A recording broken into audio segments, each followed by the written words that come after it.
তো এই স্ল্যাবটাতে দেখো কতটা জিনিস রাখা আছে, জায়গায় নেই রাখার, কারণ সবকিছু তো ভেঙে নিয়েছে, বারবার বলছি।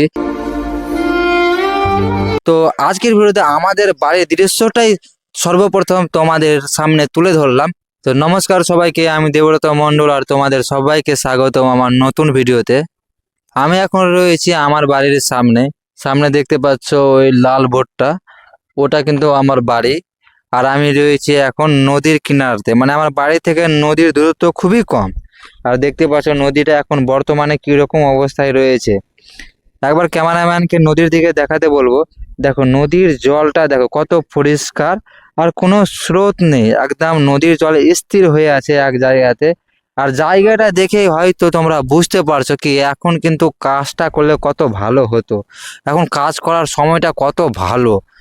আর তোমরা হয়তো অনেকে শুনেছো কি ফেব্রুয়ারি মাসে কাজ হওয়ার কথা ছিল গঙ্গা নদীতে, কিন্তু এখনো পর্যন্ত কোনো কাজ হয়নি, কোনো কাজ শুরুও হয়নি, আর কোনো জিনিসপত্রও আসেনি। কারণ আমি দেখাচ্ছি পুরো নদীটাই, এটা ওইদিকে চলে যাচ্ছে শ্রীকান্তটোলা, আর এই গ্রামটা হচ্ছে মুলিরামটোলা গ্রাম। তো এখন নদী মানে বিশেষ করে দিয়ারাতে কাটাহাতে কিন্তু নদীর কাজ শুরু হয়নি। আর নদী ভাঙনে জুন জুলাইয়ে যে ভয়ঙ্কর ভাঙন হয়েছিল, যার জন্য কিন্তু মানুষজন কিন্তু বাড়িঘর ভেঙে নিয়েছিল, ভয়ে সবকিছু ভেঙে নিয়েছিল, এখন কিন্তু তিরপাল টাঙিয়ে আছে। তো মানুষ কি রকম অবস্থাতে এখন বসবাস করছে নদীর পাড়ে, এটাই কিন্তু আজকের ভিডিওতে তুলে ধরবো। তো অবশ্যই ভিডিওটা দেখো।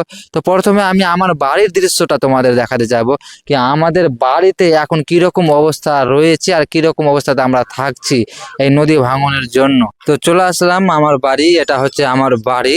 আর বাড়ির ভিতরটা আমি দেখাচ্ছি। দেখো বাড়ির ভিতরে কিরকম অবস্থা রয়েছে, একদম বাড়ির ভেতরে দেখো এই জায়গাটাতে কিন্তু এখন আমরা বর্তমানে ঘুমাই।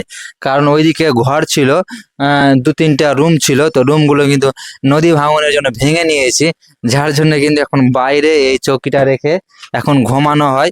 আর এইদিকে বাইকটা এখানে আছে। আর এইভাবেই কিন্তু আমরা যেতাম মানে আগে।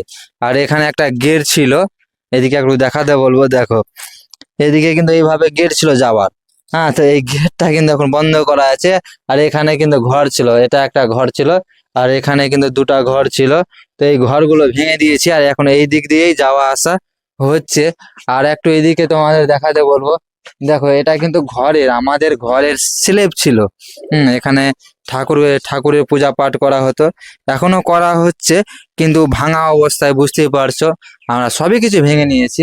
আর এটা ঘরের স্ল্যাব, আর স্ল্যাবের ওপরে কিন্তু এখন পায়রার খোপ মানে বাসা যেটা বলো, সেটা রাখা হয়েছে। কারণ বাড়ি ঘর ভেঙে নিয়েছি, চারদিকটাই ফাঁকা হয়ে গেছে। হ্যাঁ, ওপরে ছাদ ছিল, ছাদটাও ভেঙে নিয়েছি। আর একটু এইদিকে দেখাবো, দেখাতে বলবো। এদিকে দেখো সব কিন্তু এলোমেলো হয়ে আছে, কিছু করার নেই। আর এটা হচ্ছে আমাদের বাড়ির বারান্দা। আর এইদিকে দেখো কাপড়গুলো একবার দেখো সব অগুছালো আছে, কারণ জায়গাই নাই, মানে রাখার সেরকম কিন্তু জায়গাই নেই। কারণ একটাই, কি নদী ভাঙনে সব কিন্তু আমরা বাড়ি ঘর ভেঙে নিয়েছি। আর এইটুকু মাত্র, এটা হচ্ছে রান্নাঘর। হ্যাঁ এইটুকু, আর এটা হচ্ছে ধর বারান্দা। তো এইটুকু বেঁচে আছে। আর এবার যদি নদীতে কাজ না হয়, তো এইটুকুও ভাঙতে হবে, আর এইটুকু জিনিসপত্র কিন্তু নিয়ে যেতে হবে, তাছাড়া কিন্তু আমাদের আর উপায় নাই। আর এদিকে আমি একটু রান্নাঘরটাও দেখাবো। দেখো মানে এই রান্নাঘরে কত জিনিস রাখা আছে, কারণ বাড়ির তো অনেক জিনিস। তো রান্নাঘরে দেখো জিনিসগুলো দেখো। এখানে আমার বাবা একটা ওই কাঠের দিয়ে তৈরি করেছে স্ল্যাবের মতন। তো এই স্ল্যাবটাতে দেখো কতটা জিনিস রাখা আছে। তোমরা একবার বুঝতে পারছো, মানে এতটি বাড়ির জিনিস হয়, মানে দু তিনটা ঘরের জিনিস এই ঘরটাতে রাখা আছে। এত জিনিস রাখা আছে, মানে জায়গায় নেই রাখার, কারণ সবকিছু তো ভেঙে নিয়েছি, বারবার বলছি। আহ আর এখনো কিন্তু এখানে নদী ভাঙার কাজটা কিন্তু এখনো শুরু হয়নি, মানুষ কিন্তু আশাই আছে।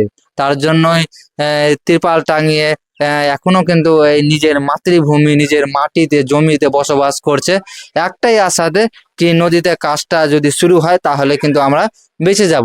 কিন্তু এখনো কিন্তু কোনো কাজ শুরু হয়নি, হবে কি হবে না সেটাও বলা মুশকিল। তো যদি কাজ হয় তো অবশ্যই তোমাদের সাথে শেয়ার করব। আর এটা হচ্ছে আমাদের বাড়ির তুলসী মন্দির। আর দেখতে পাচ্ছ, আর এইদিকেও একটু এইদিকে খুলে দেখাবো।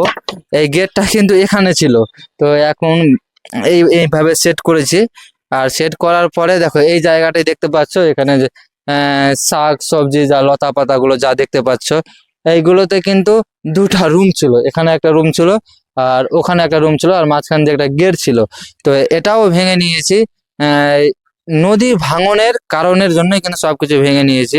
আজকের মানে ভিডিওতে বিশেষ করে দেখালাম কি নদীর ভাঙনের ফলে মানুষজন নদীর কিনারাতে কিভাবে বসবাস করছে।